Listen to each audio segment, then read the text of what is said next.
सर्वेभ्यः स्वागतम्। आरम्भं कुर्मः।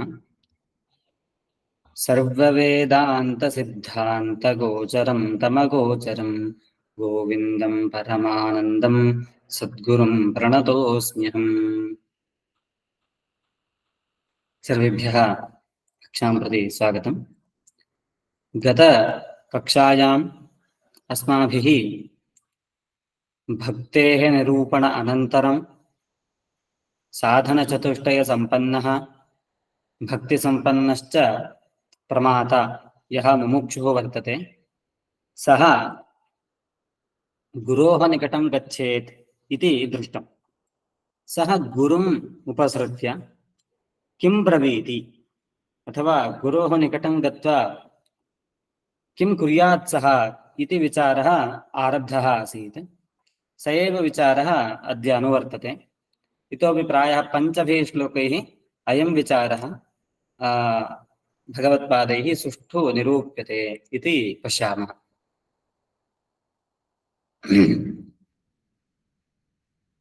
अत्र अयं श्लोकः पाठ्यते। भव्या भगिनी वदति वा? आम् आचार्य। तमाराध्य गुरुं भक्त्या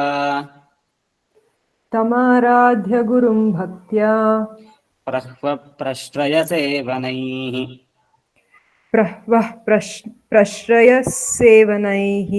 प्रसन्नं तम् अनुप्राप्य पृच्छेज्ञातव्यमात्मनः।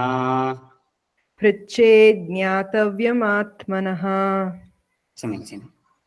पुनः अहं पठामि। तमाराध्य गुरुं भक्त्या प्रश्रयसेवनैः प्रसन्नं तमनुप्राप्य पृच्छेज्ञातव्यमात्मनः इति 34 श्लोकः अयम्। अत्र योजना एवं कर्तव्या। तं गुरुं भक्त्या आराध्य प्रश्रयसेवनैः प्रसन्नं तम् अनुप्राप्य ज्ञातव्यम् आत्मनः पृच्छेत्। आत्मनः ज्ञातव्यं पृच्छेत् इति अन्वयः। तं गुरुम् इति अत्र आरम्भे एव अस्ति। तर्हि कः गुरुः इति जिज्ञासा भवति चेत् यः पूर्वं निरूपितः सः इत्युक्तौ यः श्रोत्रियः अवृजिनः अकामहतः वर्तते सः अत्र विवक्षितः। तादृशं गुरुं भक्त्या आराध्य। पुनः अपि यदि गुरोः विषये स्पष्टतार्थं पुनः तदंशं पठामि। श्रोत्रियः अवृजिनः अकामहतः यः ब्रह्मवित्तमः ब्रह्मणि परतः निरिन्धनः अनलः इव शान्तः अहेतुकदयासिन्धुः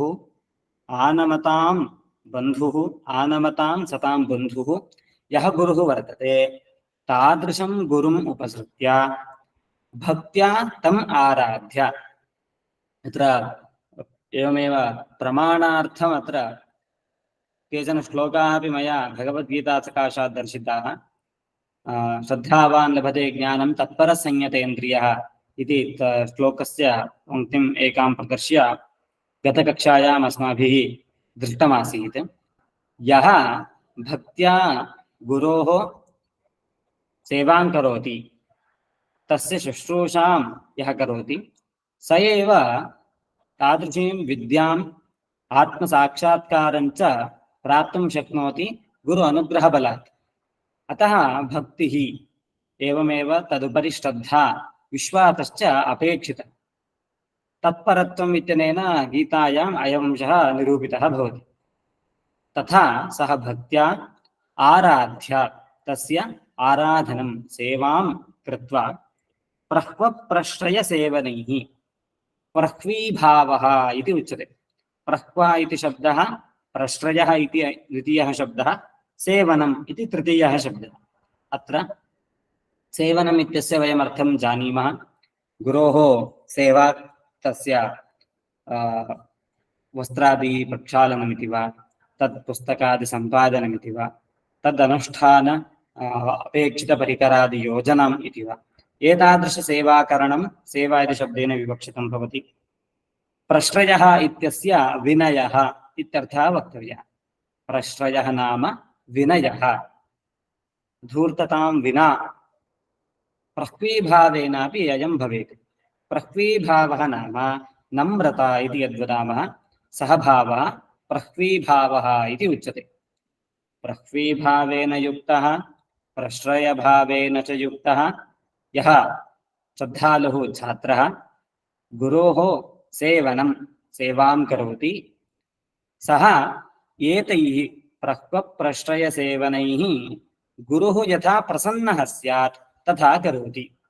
यद्यपि गुरुः अस्माकं विद्याप्राप्तियोग्यतया सन्तुष्टः भवत्येव तथापि तस्य अस्मिन् मार्गे श्रद्धा कीदृशी वर्तते इति अंशः अस्माकं गुरोः उपरि विद्यमानया भक्त्या तस्य सेवां यां कुर्मः तत्प्रकारैश्च गुरुः तमंशम् अवगच्छति। अतः तेन सह यथा सन्तुष्टः स्यात् तथा अस्माभिः अथवा मुमुक्षुभिः तत् कर्तव्यम्। यः मोक्तुमिच्छति सः गुरोः करुणां प्राप्नुयादेव। गुरोः करुणा तदा लभ्यते यदि सः प्रसन्नः स्यात्। अतः आदौ गुरोः प्रसादार्थं प्रह्वप्रश्रयसेवनैः तस्य आराधना कर्तव्या। एतेन क्रमेण यदा सः प्रसन्नः भवति अयं शिष्यः मम यः शिष्यः वर्तते अयम् इदानीं मोक्तुं योग्यः वर्तते, अस्मै तत्साधनानि मया बोधनीयानि इति यदा गुरुः चिन्तयति तदानीं तस्मात् अस्माभिः ज्ञानं लब्धव्यम्। अतः अंशः अत्र निरूपितः। प्रसन्नं तं गुरुम् अनुप्राप्य तस्य सेवादिकरणेन तं सन्तुष्य तस्मात् तस्य निकटं गत्वा तत्र आत्मनः ज्ञातव्यं पृच्छेत्। आत्मविषये यद् ज्ञातव्यमस्ति अस्माभिः सः अंशः गुरोः सकाशात् प्रष्टव्यः वर्तते। इदमेव सेवापूर्वकं गुरोः सकाशात् लब्धव्यं यदस्ति तत् प्राप्तुं प्रयत्नः कर्तव्यः इति गीताश्लोकेनापि उच्यते। तमं गीताश्लोकं पुनः स्मारयामि। तद्विद्धि प्रणिपातेन परिप्रश्नेन सेवया उपदेक्ष्यन्ति ते ज्ञानं ज्ञानिनस्तत्त्वदर्शिनः इत्ययं श्लोकः अत्र इममर्थं दृढं करोति। अत्र उपनिषद्वचनानि अपि कानिचन मया उदाहृतानि। छान्दोग्योपनिषदि भगवदृषेभ्यः आचार्याद्धैव विद्या विदिता साधिष्ठं प्रापति इति।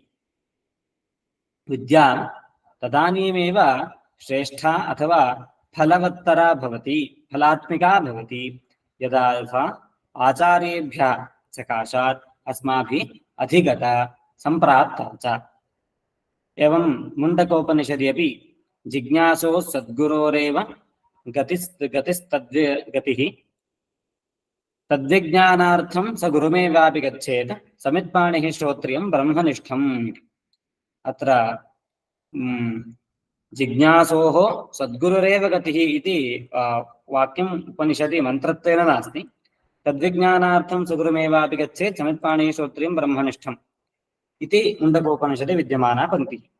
इति उपनिषद्वाक्यैः अपि अस्माभिः अयम् अंशः स्पष्टं ज्ञातुं शक्यते।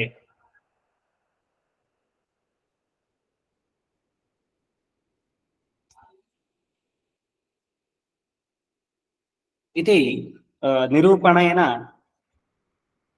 गुरोः सकाशे छात्रः अथवा यः मुमुक्षुः वर्तते सः कथं भवेत् इत्यंशः निरूपितः। पुनः योजनां पठित्वा अर्थं कथयित्वा श्लोकं पठामि। तं गुरुं भक्त्या आराध्य प्रह्वप्रश्रयसेवनैः प्रसन्नं तम् अनुप्राप्य आत्मनः ज्ञातव्यं पृच्छेत्। तात्पर्यं यः छात्रः शिष्यः मुमुक्षुः वर्तते, मोक्षं प्राप्तुम् इच्छुः, अस्मात् संसारबन्धनात् मोक्तुम् इच्छति स्वात्मानं, सः श्रद्धया भक्त्या च नम्रतया विनयेन सेवनादिकं कृत्वा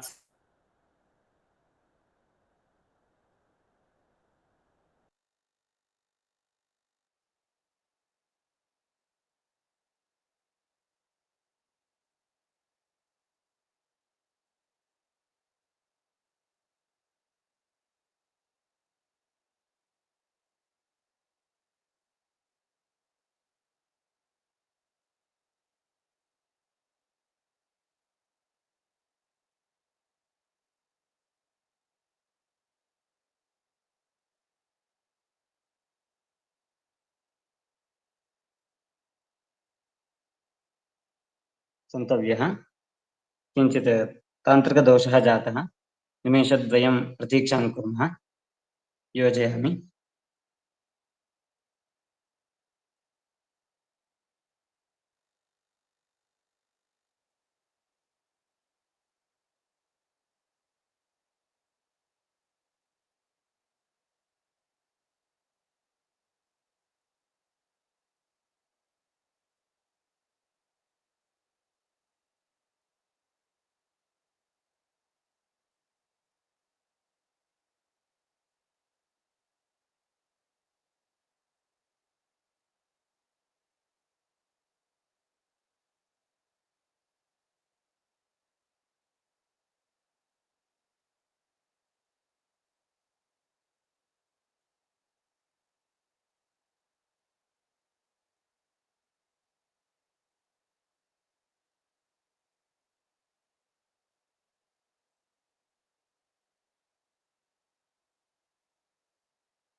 मम ध्वनिः श्रूयते वा?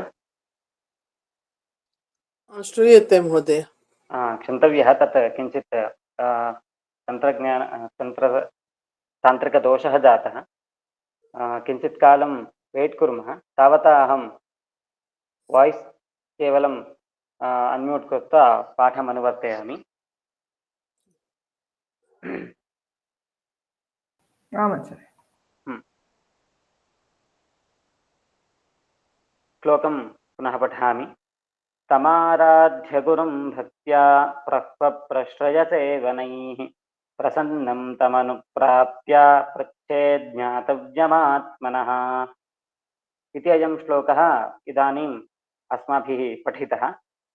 एतदनन्तरम् अग्रिमश्लोकादारभ्य पञ्च श्लोकान् यावत् गुरुं शिष्यः किं किं प्रश्नं कुर्यात्, कं प्रश्नं शिष्यः गुरुं प्रति कुर्यात्, कीदृशेन प्रश्नेन गुरोः सकाशात् आत्मज्ञानप्राप्तिमार्गः सम्पादनीयः इत्यंशः निरूप्यते। अग्रिमः श्लोकः वर्तते।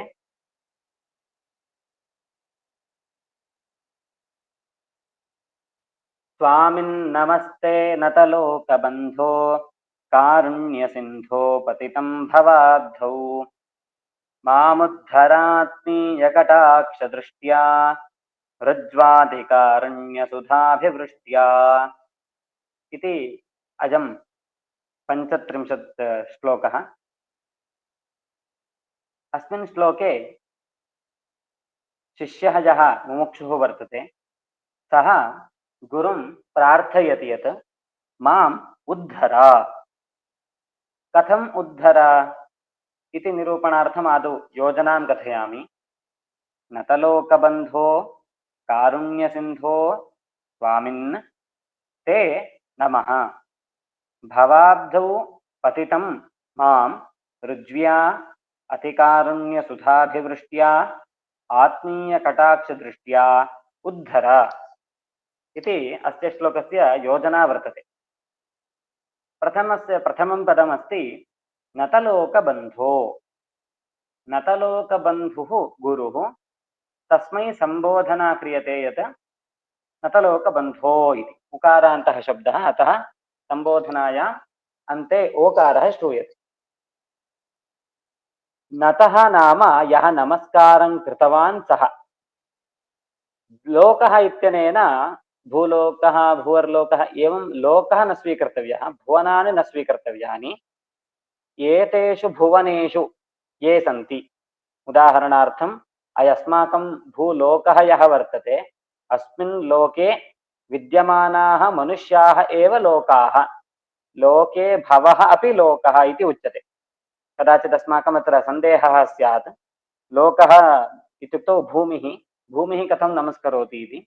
लोकः इत्यनेन भूमिः इत्यादि भुवनानि न विवक्षितानि सन्ति। अत्र लोकः इति शब्देन लोके यः वसति जीवः सः विवक्षितः वर्तते। तेन लोकेन गुरुः वन्द्यः भवति। यदा च जीवाः मुमुक्षवः गुरुं नमस्कुर्वन्ति तदानीं ते जनाः नतलोकाः इत्युच्यन्ते। नतलोकानां बन्धुः भवति गुरुः। यः साहाय्यं करोति सः बन्धुः। गुरुः तादृशं साहाय्यं करोति येन अस्माकं सकलान्यपि कष्टानि विमोक्षितानि भवन्ति, नष्टानि भवन्ति।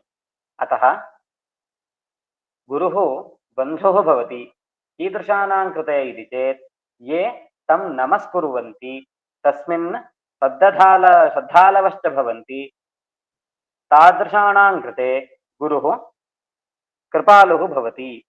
अतः सर्वलोकबन्धुः ये नमस्कुर्वन्ति तादृशानां कृते अयं बन्धुः। बन्धुः इति शब्देन दुःखमोचकत्वं स्वीकर्तव्यम्। ये नमस्कारं कुर्वन्ति जनाः तेषां दुःखमोचकः इति कृत्वा सः गुरुः नतलोकबन्धुः भवति। तादृशः हे स्वामिन् कारुण्यसिन्धो। सिन्धुः नाम समुद्रः, सागरः इति वक्तुं शक्नुमः। कारुण्यं सर्वेषु मनुष्येषु अपि भवत्येव, कुत्रचित् भवत्येव, किन्तु गुरुः तादृशः भवति। अयं यः मोक्षमार्गम् उपदिशति, अयं स्वस्मिन् कारुण्यस्य महास्रोतः एव संरक्षति। अतः अस्मै उच्यते अयं कारुण्यसिन्धुः। ईषद्रूपेण कारुण्यं तदा तदा कदाचिदेव दृश्यते इति न, अयं सर्वदा करुणामयी भवति। यतः अयं स्वकीयं दुःखरूपं बन्धं परित्यज्य इतरेषामपि जनानां मोक्षार्थं साहाय्यं करोति। इतरेषां दुःखानि अपि नाशयितुम् अस्य प्रयत्नः भवति। अतः अयं नतलोकबन्धुः, क्षम्यतां, कारुण्यसिन्धुः इत्युच्यते। अतः अयं द्वाभ्यां शब्दाभ्याम् अत्र सम्बोधितः वर्तते। कारुण्यसिन्धो नतलोकबन्धो स्वामिन्। स्वामिन् इत्यनेन गुरवे स्वस्य श्रद्धया आह्वानं निवेदितमस्ति। अत्र ते नमः। नमः इति अव्ययं, ते इत्यस्य तुभ्यं भवते गुरवे मम नमस्काराः। भवाब्धौ पतितम्। अब्धिः नाम सागरः समुद्रमिति। भवः इत्यस्य संसारः इत्यर्थो भवति। संसारः एव सागरः, संसारसागरः। संसारसागरे इत्यंशं बोधयति भवाब्धिः इति शब्दः। भवाब्धिः इत्यस्य सप्तमी एकवचने भवाब्धौ इति रूपं भवति। अतः तस्मिन् संसारसागरे वर्तमानः अहं मां त्वं रक्षतु इति उच्यते।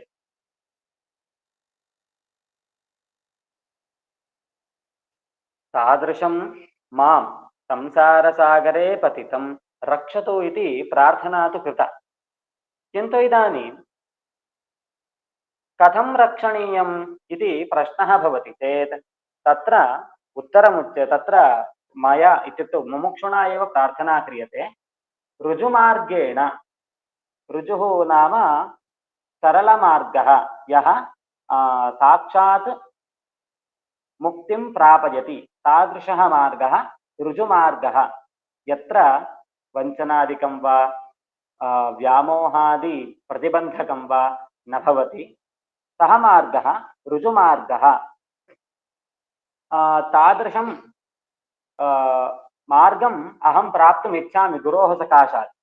अतः गुरुं पृच्छन्नस्मि, गुरोः सकाशात् प्रार्थनां कुर्वन्नस्मि यत्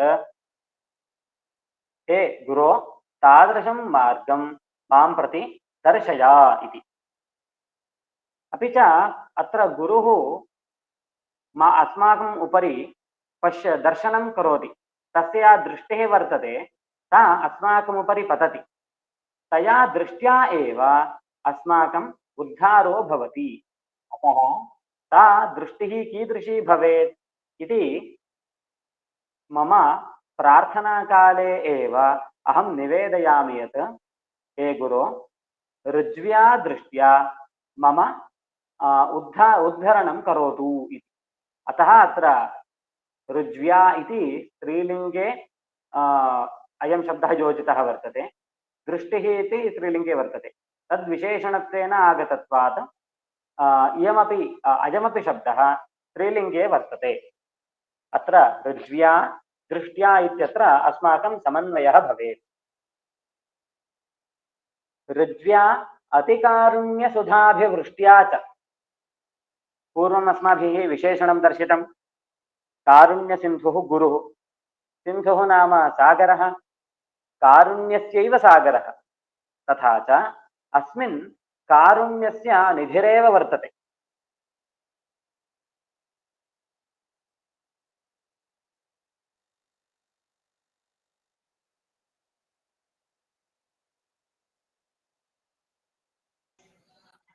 कारुण्यस्य निधिरेव वर्तते इति कृत्वा गुरौ इयं मम प्रार्थना भवति, हे गुरो, कारुण्यं रूपं यदमृतं वर्तते, सुधा इति शब्दस्य अमृतम् इत्यर्थः। कारुण्यरूपम् अमृतं मम उपरि प्रसरतु, मम उपरि तादृश अमृतपातं करोतु इति अनेन वचनेन गुरोः सविधे मम प्रार्थना अहं समर्पयामि। कारुण्यमेव सुधा, सुधा नाम अमृतम् इत्यर्थः। अधिकारुण्यसुधा अभिवृष्ट्या, सुधायाः अभिवृष्टिः सुधाभिवृष्टिः।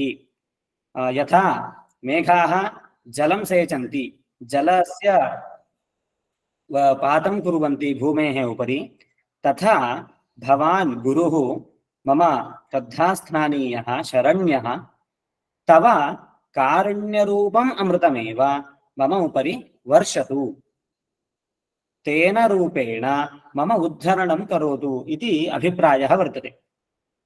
तत्रापि कीदृशी सा दृष्टिः भवेत् इति चेत् आत्मीयकटाक्षदृष्ट्या अहं त्वत्तः अन्यः न इति भावः तव भवतु। यदि लोके अन्यत्वम् इति अस्माकं भावः भवति तर्हि अस्माकं तत्र प्रवृत्तिः न्यूना भवति। मम कृते वेदना भवति चेत् तस्य वारणार्थम् अहं प्रयत्नं करोमि इति प्रथमा स्थितिः। अस्तु, किञ्चित् अधिकं चेत् मम कुटुम्बे मम बन्धूनां यदि दुःखं भवति तन्निवारणार्थम् अहं प्रयत्नं करोमि। तस्मात् अन्यः कोऽपि दुःखेन भवति चेत् तत्र तस्य दुःखनिवारणार्थं स्वभावतः प्रयत्नः न्यूनः। किन्तु गुरुः तादृशः वर्तते यः शिष्यानपि स्वसम्बद्धान् स्वसदृशान् मन्यते। अतः तस्य गुरोः शिष्याणाम् उपरि विद्यमाना दृष्टिः कीदृशी इति चेत् सा कटाक्षदृष्टिः, आत्मीयकटाक्षदृष्टिः। आत्मीयया कटाक्षदृष्ट्या मां भवान् पश्यति चेत् तेनैव मम उद्धरणं भवति। वयं गीतायाम् आत्मना एव आत्मनः उद्धरणं कर्तव्यम् इति दृष्टवन्तः स्याम। तत्र एकः आत्मशब्दः मनः इत्यंशं बोधयति, द्वितीयः अपि आत्मशब्दः मनः इत्येव अंशं बोधयति। तत्र एकः आत्मा नाम यः यद्मनः संस्कृतं भवति तेन मनसा संसारे मग्नस्य आत्मनः उद्धरणं कर्तव्यम् इति अभिप्रायः। अत्र तु आत्मा भवति स्वयं गुरुः, तदात्मीयाः वयं मुमुक्षवः शिष्याः। अस्माकम् उद्धरणार्थं सः अस्मासु आत्मीयतां दर्शयेत्। आत्मीयता दर्शनं नाम दर्शनमित्येव आत्मीयकटाक्षदृष्टिः इत्यनेन विवक्षितम्।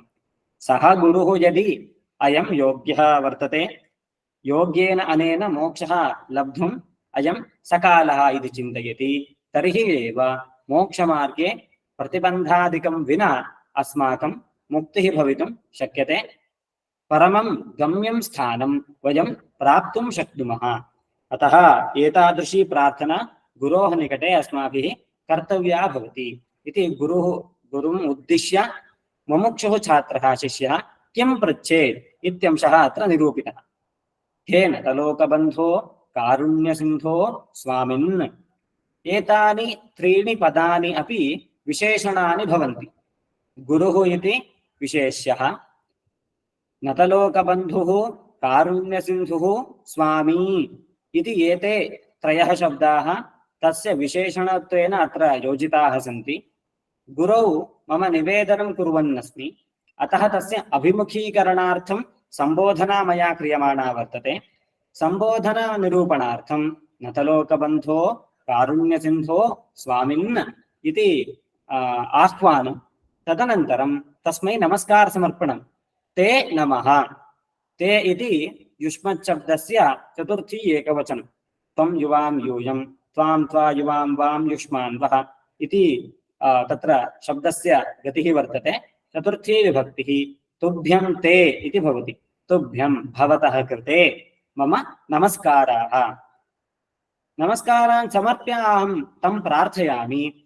भवाब्धौ संसारसागरे पतितं नाम निमग्नं, शरीरात् मुक्त्वा पुनः अन्यत् शरीरमेव गच्छामि, तस्मादपि शरीरात् मुक्त्वा पुनः शरीरं गच्छामि, आवर्तात् आवर्तान्तरं निरन्तरं गच्छन् अस्मि। अतः एतादृश संसारसागरे निरन्तरजननमरणचक्रे विद्यमानं मां ऋज्व्या अतिकारुण्यसुधाभिवृष्ट्या आत्मीयकटाक्षदृष्ट्या उद्धर। अत्रापि ऋजु इति शब्देन अतिकारुण्यसुधाभिवृष्टि इति शब्देन च विशेषणीभूत विशिष्टा भवति आत्मीयकटाक्षदृष्टिः इति विशेष्यम्। तेन मम उद्धरणं करोतु इति गुरोः निकटे मुमुक्षोः मम प्रार्थना भवति। श्लोकं पुनः पठामि। स्वामिन्नमस्ते नतलोकबन्धो कारुण्यसिन्धो पतितं भवाब्धौ मामुद्धरात्मीयकटाक्षदृष्ट्या ऋज्व्यातिकारुण्यसुधाभिवृष्ट्या इति अयं 35 श्लोकः वर्तते। समानरूपेण अग्रे पुनः प्रार्थना क्रियते। तां प्रार्थनाम् अवलोकयामः। श्लोकं पाठयामि। भव्या भगिनी अनुवदति वा? आमाचार्य। दुर्वारसंसारदवाग्नितप्तम् दोधूयमानं श्रूयते वा? दुरदृष्टवातैः। श्रूयते श्रूयते।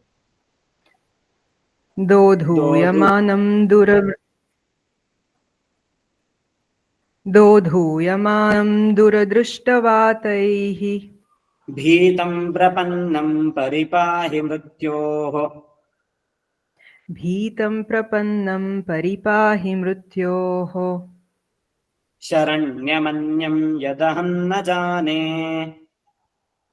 शरण्यमन्यं यदहं न जाने। समीचीनम्।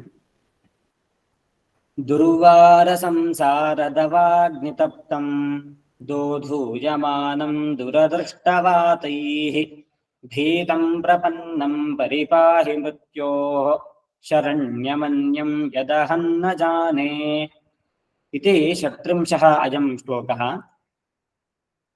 यदहम् अन्यं शरण्यं न जाने दुर्वारसंसारदवाग्नितप्तं दोधूयमानं दुरदृष्टवातैः भीतं प्रपन्नं मृत्योः परिपाहि इति अत्र श्लोकस्य अन्वयः वर्तते।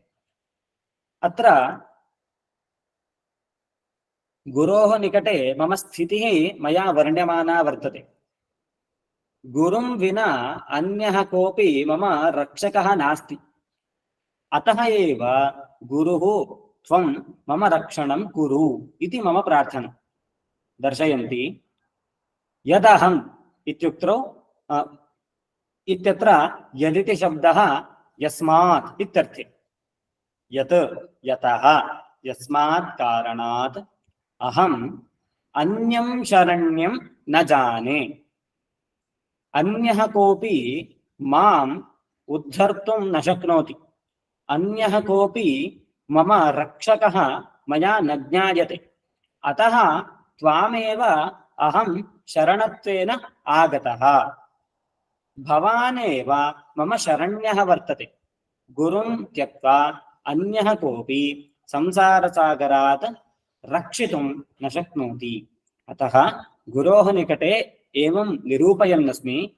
यदा यस्मात् कारणात् अहम् अन्यं रक्षणप्रदायकम् अहं न जानामि तं मां भीतं त्वमेव रक्षणं कुरु। कीदृशः अहम् इति पुनः निरूपणं क्रियते। दुर्वारसंसारदवाग्नितप्तम्। अग्निः इति वयं जानीमः, यः अस्माभिः नित्यम् उपयुज्यते। अयम् अग्निः कीदृशः नाम दवाग्निः। दवाग्निः नाम कानने अरण्ये यः प्रसरति सः अग्निः। अस्माभिः वार्तादिषु इदम् अवलोकितं स्यात्। एकदा अरण्याग्निः ज्वलितः चेत् अत्यन्तं कष्टेन तस्य निर्वापणं कर्तुं शक्नुमः। महता कष्टेन तस्य वारणं न क्रियते चेत् तद् निरन्तरमेव प्रसृतं भवति। तेन महती हानिः अस्माकं भवति। अतः तत्र दवाग्निः दुर्वारः दुःखेन वारयितुं शक्यः। सुलभतया वारयितुम् अग्निः न शक्यते। तस्य वारणार्थं बहूनि दुःखानि सोढव्यानि भवन्ति। अत्र रूपकालङ्कारः वर्तते। संसारः एव दवाग्निः। संसारः तथा मां पीडयति यथा अग्निः संत्रस्तं पीडयति। संसारः एव दवाग्निः, संसारदवाग्निः। दुर्वारः अस्य वारणं निवारणम् अत्यन्तं दुःखकरम् अथवा दुष्करमेव। तादृशेन अग्निना अहं तप्तः अस्मि। संसारधर्माः ये सन्ति ते मां पुनः पुनः पीड्यमानाः सन्ति। जायते, अस्ति, वर्धते, विपरिणमते, अपक्षीयते, म्रियते इत्येव भावविकाराः मया आरोप्यमानाः पुनः पुनः मयि अनुवर्तमानाश्च वर्तन्ते। एकं देहं त्यक्त्वा पुनः अन्यत् देहम्, एकं स्थूलशरीरं त्यक्त्वा पुनः अन्यत् स्थूलशरीरम् अटनमेव कुर्वन्नस्मि। कृतानां कर्मणाम् उपभोगः, पुनः नूतनानां कर्मणाम् आचरणं, नूतनानां कर्मणां यानि फलानि भवन्ति तेषाम् उपभोगार्थं पुनः जन्मप्रापणम् इत्थं मिथ्याज्ञानम् अज्ञानं वर्तते। अज्ञानेन मम दोषः भवति, दोषात् प्रवृत्तिः भवति, प्रवृत्त्या जन्म भवति, जन्मना च दुःखम्। तत्र एवं क्रमः वर्तते। अज्ञानं भवति चेत् दोषाः भवन्ति। संसारे दोषाः नाम रागद्वेषादयः एव। तैः दोषैः मम प्रवृत्तिः भवति। कुत्रचित् रागः आगच्छति चेत् तदहं करोमि, तस्य फलं मम कृते भवतु इति इच्छया प्रवर्तनं करोमि। यत्किञ्चित् मम कृते इष्टं न भवति चेत् तस्य नाशः भवतु इति तत्र द्वेषभावेन तस्य निन्दार्थं वा निराकरणार्थं वा मम प्रयत्नः भवति। एवं दोषाः सन्ति इति कृत्वा प्रवृत्तयः जायन्ते। प्रवृत्तयः यदा भवन्ति तदानीं धर्मः अधर्मः एतौ द्वौ जन्म प्राप्नुतः। समीचीनकर्मसु मम प्रवृत्तिः भवति चेत् मम पुण्यं जायते, असमीचीनेषु पापात्मकेषु कर्मसु मम प्रवृत्तिः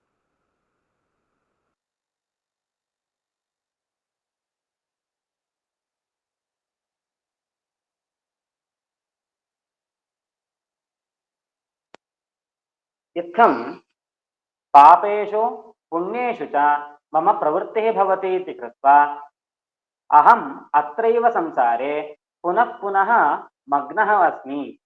एतस्मात् संसारात् मोक्षं कर्तुं भवान् एकः एव समर्थः वर्तते। अतः दुर्वारसंसारदवाग्नितप्तं मां भवानेव रक्षेत्। एतस्मात् अन्यं भवतः सकाशात् अन्यः कश्चन रक्षकः अस्ति इति अहं न जानामि। अपि च अहं कीदृशः नाम दुरदृष्टवातैः दोधूयमानः। वातः नाम ज्ञायते वायुः इति। अयं कीदृशः इदानीं वायुः सामान्यतया वाति चेत् अस्माकं क्लेशः न भवति। यदि अत्यन्तं वेगेन वाति तदानीं क्लेशो भवति। अपि च अत्र वायुः कः नाम सामान्यः वायुः न, अयं तु दुरदृष्टरूपः वायुः। यदि अस्माकं तु अदृष्टं भवति, अपूर्वं समीचीनं भवति, तदेव मम कृते श्रवणं मननं निदिध्यासनं कर्तुं साहाय्यमाचरति। उत्तमः गुरुः यथा मत्कृते लब्धः स्यात् तथा करोति। तादृशम् अदृष्टं मयि एतावता न वर्तते। किन्तु किमस्ति, संसारपोषणात्मकं यददृष्टमस्ति पापात्मकं दुरदृष्टरूपं तदेव मम जीवने वर्तते। अतः तस्य नाशः नास्ति, सद्यः न जातः इति कृत्वा यावत्पर्यन्तं सः वायुः वाति तावत्पर्यन्तम् अहम् अत्र कम्पमानः संसारसागरे एव वर्तमानः महान्तं कष्टम् अनुभवामि। अतः दुरदृष्टवातैः दोधूयमानं भीतम् अहम् एतेन कारणेन भीतः अस्मि। तादृशं मां भीतं त्वं परिपाहि। परिपाहि नाम रक्षणं करोतु, अवतु। मम एतस्मिन् संसारे यथा नाशः न स्यात्, अस्मात् सागरात् मम रक्षणं यथा भवेत् तथा त्वं करोतु। अत्र कस्मात् रक्षणं कर्तव्यमिति आकाङ्क्षायां शब्दः आगतः मृत्योः। मृत्योः सकाशात् मम रक्षणं कर्तव्यम्। मृत्युः इत्यनेन मरणम् इति केवलं न अर्थः स्वीकर्तव्यः। मृत्युः इति अत्र उपलक्षणं। तदानीं यथा उक्तवान्, जायते, अस्ति, वर्धते, विपरिणमते, अपक्षीयते, म्रियते इति षट् भावविकाराः भवन्ति। एते षड् भावविकाराः संसारस्य उपलक्षकाः। एतैः संसारधर्मैः उपलक्षितः यः संसारः वर्तते, एतस्मात् संसारात् मम मुक्तिः यथा स्यात् तथा करोतु। किमर्थं नाम अहं त्वां विना अन्यं कमपि मोचकं रक्षकं शरण्यं शरणागतवत्सलं न जानामि इति पुनरपि प्रार्थना कृता। पुनः योजनां कथयामि। यत् यस्मात् कारणात् अहम् अन्यं शरण्यं न जाने, यतः अहं न जानामि, दुर्वारसंसारदवाग्नितप्तं दुरदृष्टवातैः दोधूयमानं भीतं प्रपन्नं मृत्योः सकाशात् परिपाहि इति प्रार्थना समर्पिता। एतद्योजनायुक्तं श्लोकं पठामि। दुर्वारसंसारदवाग्नितप्तं दोधूयमानं दुरदृष्टवातैः भीतं प्रपन्नं परिपाहि मृत्यो शरण्यमन्यं यदहं न जाने इति श्लोकः।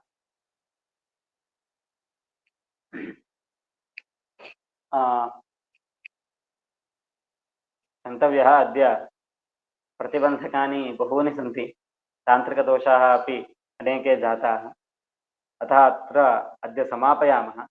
भवतां केऽपि प्रश्नाः सन्ति चेत् पृच्छन्तु।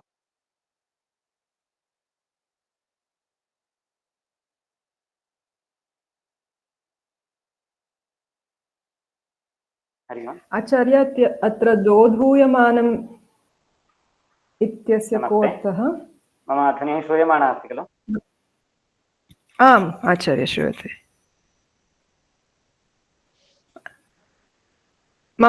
मम ध्वनिः श्रूयते वा? श्रूयते श्रूयते। अत्र दोधूयमानम् इत्यस्य को अर्थः? दोधूयमानः नाम कम्पमानः, धवनं नाम कम्पनं, तद् अत्यन्तं वर्तते इति कृत्वा सः अत्यन्तम् इत्यस्मिन् अर्थे एकः प्रत्ययः योज्यते, अतः दोधूयमानः इति आगच्छति, कम्पमानः इत्यर्थः। आम् आचार्य। आम्। अब्धिः इति पुल्लिङ्गे वर्तते वा? आम् सत्यम्, अब्धिः इति पुल्लिङ्गे वर्तते। अस्तु, धन्यवादः आचार्य।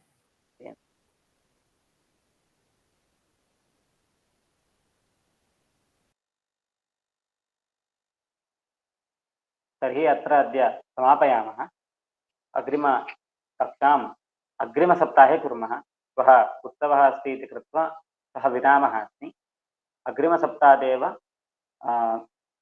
मुमुक्षोः प्रार्थनाम् अनुसृत्य अग्रिमश्लोकानाम् अध्ययनं कुर्मः। सर्वेषां कृते सङ्क्रान्ति उत्सवस्य शुभाशयाः।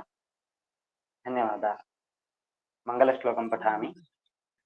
धन्यवादः महोदय। सर्ववेदान्तसिद्धान्तगोचरं तमं गोविन्दं परमानन्दं सद्गुरुं प्रणतोऽस्म्यहम्। धन्यवादः महोदय। नमस्ते। धन्यवादः।